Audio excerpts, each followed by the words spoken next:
한 3년 만에 다시 이렇게 시간을 가지게 되었네요. 제가 알고 있는 학생들 얼굴도 있고 그다음에 조금 낯선 친구들도 있고 합니다. 일단 저는 강서고등학교를 담당을 하게 되었고요. 오늘 이 간담회는 강서고에 진학하기 전에 학생들이 꼭 알아야 하는 뭐 정시 혹은 수시 그리고 관련이 되어 있는 다양한 강서고 내신의 특징까지 좀 전반적으로 설명을 드리고자 합니다. 네, 접니다. 네.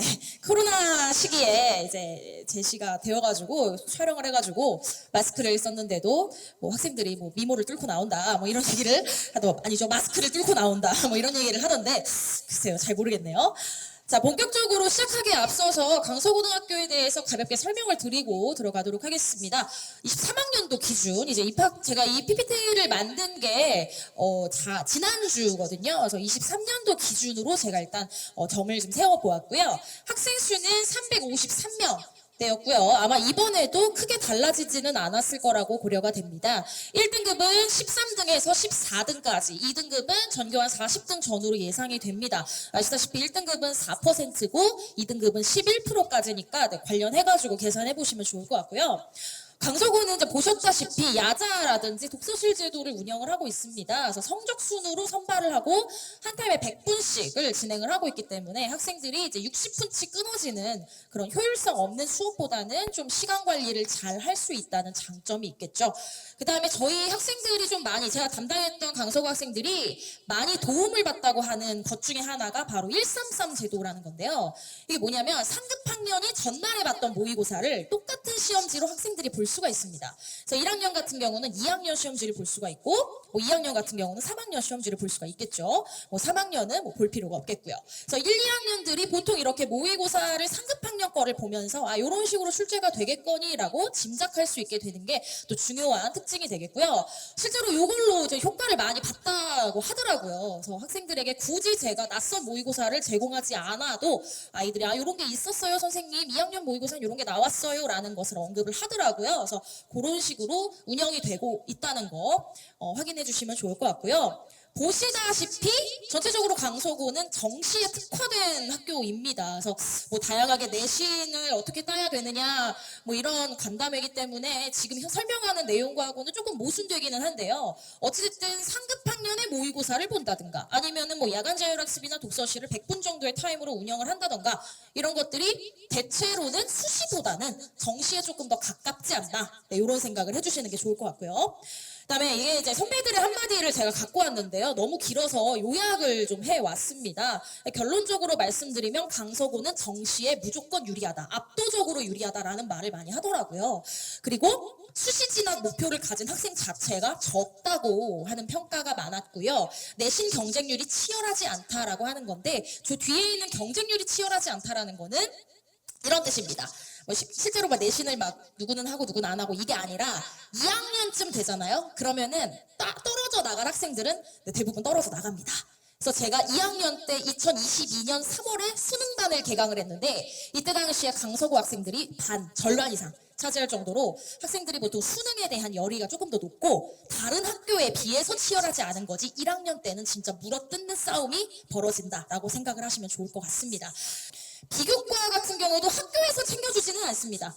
그래서 학생들이 주로 본인이 이제 주워 먹어야 돼요. 소위 말해서. 그래서 봉사활동을 뭐 다른 곳으로 간다든지 아니면은 세특에서 좀 독서 활동이나 이런 것들을 좀 주의를 한다든지 이런 학교이기 때문에 일찌감치 정시 파이터가 되는 경우가 많다라는 결론이 나오네요. 그다음에 강서구는 수학 시험이 유독 어렵다고 하더라고요. 제가 이제 대치동에서 학생들을 가르친 경험이 있는데 대치동에서 학생들이 강서구 수학 문제로 수학 대비를 합니다. 그러니까 거의 뭐 강남권에 필적할 만한 수학 난이도를 보이고 있고 국어와 영어도 외부 지문이 좀 많이 출제가 돼서 만만치는 않다, 이렇게 생각을 해주시면 좋을 것 같아요. 그럼 도대체 대학을 어떻게 가라는 거냐? 강서구가 뭐 수능 하는데 그럼 일단 뭐 숫자로 보자고요. 우리 숫자는 거짓말을 하지 않으니까요. 일단 제가 25학년도에 학생들을 뽑는 수, 즉 인원을 좀 계산을 해봤는데요. 좀 아이러니하게도 수시와 정시로 나누었을 때 학생부 교과와 학생부 종합에서 좀 유독 많이 뽑는 양상을 확인을 할 수가 있습니다. 이게 뭐냐면 좀 어느 정도 교육에 관심이 있으신 분들, 그리고 여기 앉아있는 학생들은 얼추 알겠지만 학생부 교과는 내신 100입니다. 100% 내신으로 뽑는 거고 학생부 종합은 내신에다가 비교과가 들어가는 거죠. 흔히 말해서 생활기록부.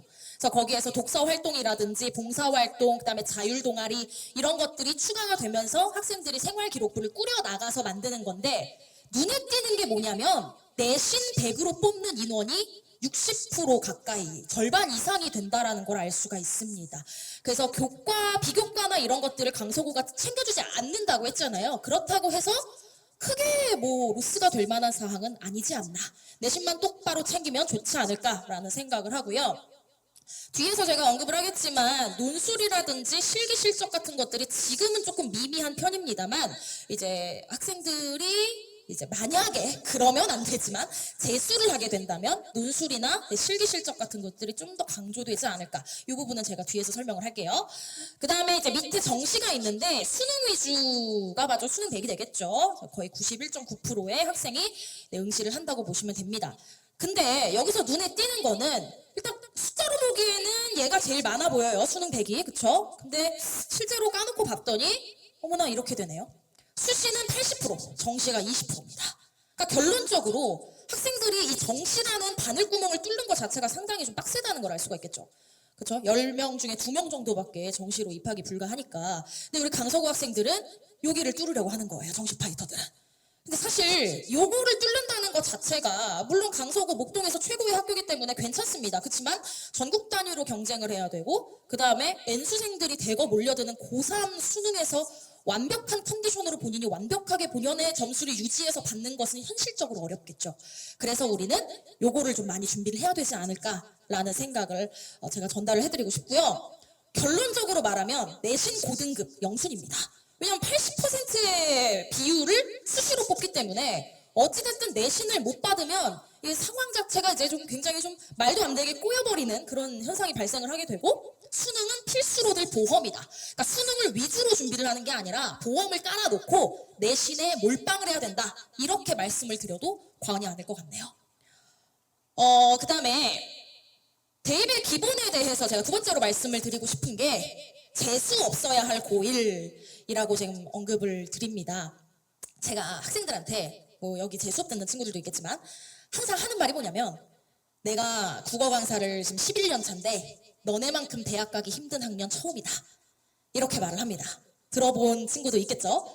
왜 그러냐면 일단 애초에 2022학년도에 개정된 교육 과정이 적용되지 않는 마지막 세대입니다.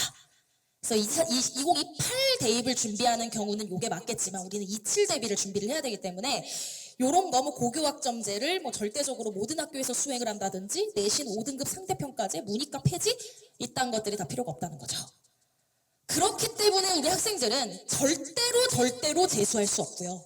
재수를 하게 된다면은 꼬여버린 어떤 교육 과정에 따라서 새롭게 계획을 도출해야 되는 특징이 있기 때문에 학업 계획을 입학하기 전 이 시간에 똑바로 세워두는 거는 거의 필수라고 생각을 해두시는 게 좋을 것 같습니다. 제가 하나 사례를 들어드릴게요. 지금 현재 고등학교 1학년에 내신 딱 올라가면 4%가 1등급이고 그 다음에 11%까지가 2등급이라고 말씀을 드렸잖아요, 초반에. 근데 이게 아까 보여드린 5등급 상대평가제로 가면 등급마다 10%입니다. 그러니까 1등급이 10%까지인 거예요. 그러니까 2등급이었던 애들이 1등급이 돼버리는 거죠. 그러면 대학에서 과연 4%짜리 애를 좋아할까요? 아니면 9%, 10% 해가지고 어거지로 맞춘 1등급을 좋아할까요? 당연히 전자겠죠. 그래서 아까 말씀드린 대학별 고사, 논술, 면접 이런 것들이 추가될 가능성이 그래서 부각이 되는 겁니다. 어찌됐든 이런 어떤 혼란을 예전역에 방지를 하려면 일단 재수를 절대 하면 안 되겠죠. 그래서 지금 아이들한테 이제 학업 수립, 너 어떻게 대학 갈래? 너가 원하는 전형이 뭐니? 이런 것들을 끊임없이 이제 좀 주지를 시키고 있는 이유가 바로 이것이.